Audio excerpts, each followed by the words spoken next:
Hi, cherished viewers. This is a simple video to give you a simple recipe for your pigs. Here, as you can see, we have rice bran here, the usual recipe we all know about. But then we want to be a little creative and add some things.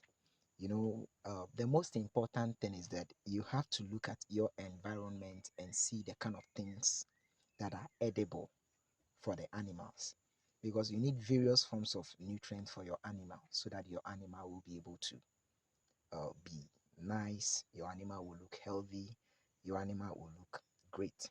So here, as we have the rice bran here, we have some carbohydrates from it, and then we have the little green garden eggs. Here it is, okay, in Ghana we call it kantorsi, some people call it asentewaa, and others also call it amabeju.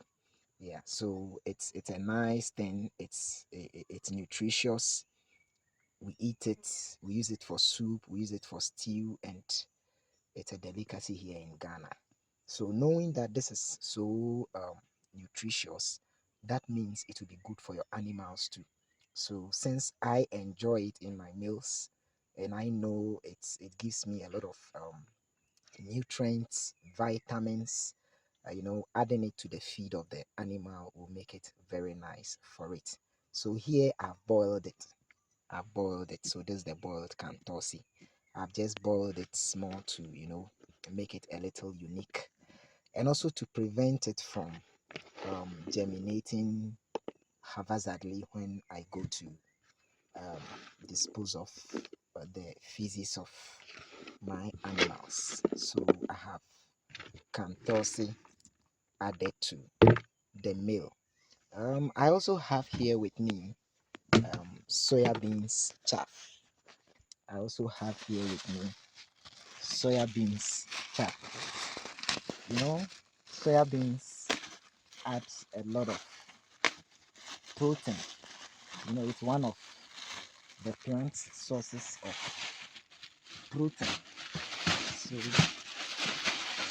trying to produce some protein for my animals. Good for it. Yeah. Then I also have some contomere around, which I will chop into the meal. Yeah. So have contomere. The contomere is simply cocoyam leaves or tapo leaves. Yeah. So I chop it as much as you can get. As I've said, you look at what you can get in your environment. You look at the things you can get in your environment so that you make the feed nutritious for your animals.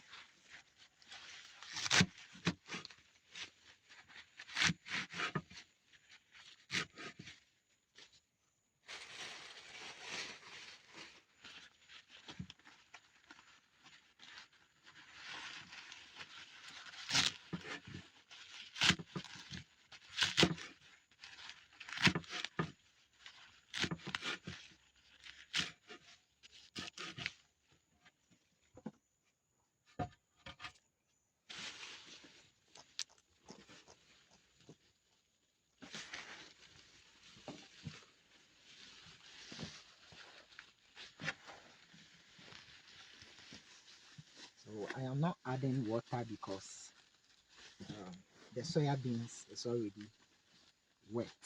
It has some moisture content in it, and I don't want it to be too wet.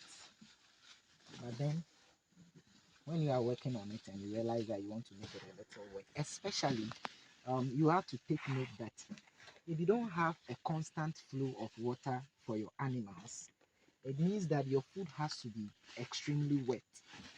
You understand? If you don't have a constant flow of water for your animals, it means your food has to be extremely wet. But if you have a constant flow of water for them, You don't have to bother yourself about making their food so wet, because definitely as they eat, they will get water to drink. Yeah. And so it's ready for dishing out. We dish out this one for them to eat, and there will be a lot of development. Thank you for watching. And then if you like this video, we would love that you click the like button to show that you like it. And when it comes to YouTube, we would love that you subscribe, so that subsequent videos that we will produce, you'll be one of the people to be the first to see. And on Facebook, like, share, and let friends benefit from this channel. We thank you so much, and bye bye. And also, if you have anything to tell us, you have any suggestion, you have any question, just put it down in the comment section and we will get back to you ASAP. Then also, on Facebook, you will get us at Jalife Enterprise, Jalife ENT dot. Then on YouTube, we are Jalife Farms. Get in touch with us and let's roll together. Thank you.